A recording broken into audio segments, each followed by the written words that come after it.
Les anecdotes ciné de Last Action Hero avec Schwarzenegger, c'est parti, abonne-toi. Dès le début, Schwarzenegger voulait un film classé Peggy 13, bien évidemment pour que une plus grande partie du public puisse aller voir ce film. Et pour le coup, l'acteur principal, Schwarzenegger, est aussi le producteur du film. C'est une première pour lui. Alors le scénario de base devait être un film très violent, ce à quoi la Columbia, quand elle a racheté le projet, était opposée. Ils ont dû réécrire le script. Il y avait aussi Shane Black au scénario pour un truc beaucoup plus soft. Et Schwarzenegger a donné son accord quand les rôles des personnages étaient vraiment écrits et que c'était finalisé. Pour la promo du film, ils ont envoyé l'artillerie lourde.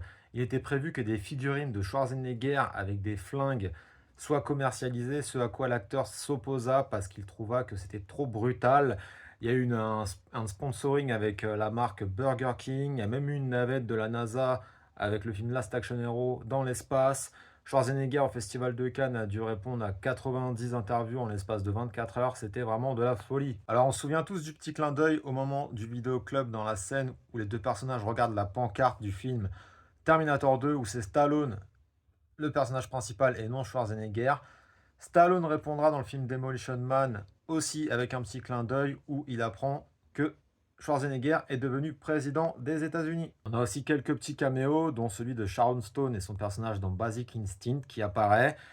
C'est surprenant parce qu'apparemment Schwarzenegger et Sharon Stone ne s'étaient pas entendus dans le tournage de Total Recall. Petit clin d'œil aussi au réalisateur John McTiernan au moment où Schwarzenegger et le petit sont dans le vidéoclub aussi, où on aperçoit des cassettes de Piège de cristal et à la poursuite d'Octobre Rouge, tous les deux réalisés par John McTiernan. Steven Spielberg fut approché pour la réalisation, mais il déclina l'offre pour se concentrer sur la liste de Schindler. Robert Zemeckis était aussi pressenti, et anecdote marrante, c'est Timothy Dalton qui devait faire le grand méchant, et à la place ça a été Charles Dance. Voilà, malheureusement, Last Action Hero a été un échec au box-office, en partie à cause de la sortie simultanée avec Jurassic Park qui a été un énorme succès.